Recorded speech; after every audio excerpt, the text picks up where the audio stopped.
ഇന്നത്തെ എഡിറ്റും പരിപാടിയൊക്കെ കഴിഞ്ഞ് വന്നപ്പോഴത്തേന് ഉച്ചയായി. സാധാരണ രാത്രി തന്നെ കംപ്ലീറ്റ് ചെയ്ത് ഞാൻ കിടക്കുന്നതാണ്, പക്ഷെ ഇന്നലെ നേരത്തെ ഉറങ്ങിപ്പോയി. ഇനി എന്തെങ്കിലും തിന്നാം.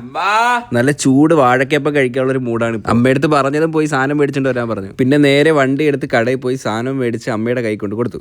വണ്ടി എടുത്തോണ്ട് വന്ന് സാധനം അങ്ങനെ നല്ല ചൂട് പഴംപൊരി ദേണ്ട റെഡി. നല്ല ടേസ്റ്റ് ഉണ്ടായിരുന്നു, അതുകൊണ്ട് 3-4 തിന്നു. പിന്നെ പോയി കുളിച്ച് റെഡി ആയിട്ട് ഇപ്പൊ പുറത്തോട്ട് പോവാണ്. ഇനിയാണ് ഏറ്റവും ടാസ്ക് പിടിച്ച പരിപാടി. എന്റെ കയ്യിൽ കുറെ സൺസ്ക്രീൻ ഉണ്ട്. ഇതിൽ ഏതാ നല്ലതെന്ന് എനിക്ക് ഇപ്പോഴും അറിയില്ല. ഓരോന്നിനും ഓരോ പ്രശ്നങ്ങളാണ്. ഇതിന് വൈറ്റ് കാസ്റ്റ് ഭയങ്കര കൂടുതലാണ്. ഇതാണെങ്കിൽ നല്ല ഗ്രീസിയാണ്. ഇത് ടൂ മച്ച് എക്സ്പെൻസീവ്. അങ്ങനെയാണ് ഒത്തിരി പേര് ഭയങ്കര ഹൈപ്പ് പറയുന്ന സീക്ക സൺസ്ക്രീൻ ഞാൻ കണ്ടത്. മാത്രമല്ല പേർപ്പിളിൽ ഇതിൽ 4.2 റേറ്റിംഗും ഉണ്ട്. പിന്നൊന്നും നോക്കിയില്ല, ഒരെണ്ണം ഞാനും മേടിച്ചു. അപ്പോൾ ഇതാണ് ഗുഡ് വൈബ്സിന്റെ സീക്ക സൺസ്ക്രീൻ. അണ്ടർ 200 റുപ്പീസിന് നമുക്ക് ഇത് മേടിക്കാനായിട്ട് പറ്റും. ഇത് നോൺ ഗ്രീസി ആണ്, അതുപോലെ തന്നെ ഫ്രാഗ്രൻസും ഇല്ല. അതുപോലെ തന്നെ SPF 50 PA 4+ ഉണ്ട്. ഇത് ഭയങ്കര ലൈറ്റ് വെയിറ്റ് ആണ്. പിന്നെ വൈറ്റ് കാസ്റ്റ് തീരെ ഇല്ല. സ്കിന്നിൽ ഹെവി ആയിട്ടൊന്നും ഫീൽ ചെയ്യില്ല, പെട്ടെന്ന് അബ്സോർബ് ആവും. എല്ലാ സീസണിലും പെർഫെക്റ്റ് ആയിട്ടുള്ള സൺസ്ക്രീൻ ആണ്. നാച്ചുറൽ ഗ്ലോയും ഹൈഡ്രേഷനും തരും. പ്രോഡക്റ്റ് പേർപ്പിൾ അവൈലബിൾ ആണ്. ടാഗ് ചെയ്ത പ്രോഡക്റ്റ് ചെക്ക് ചെയ്ത് നോക്കാം. 2 hours delivery in Hyderabad, Chennai, Bangalore, Kolkata. Same day delivery Kollam and Kochi.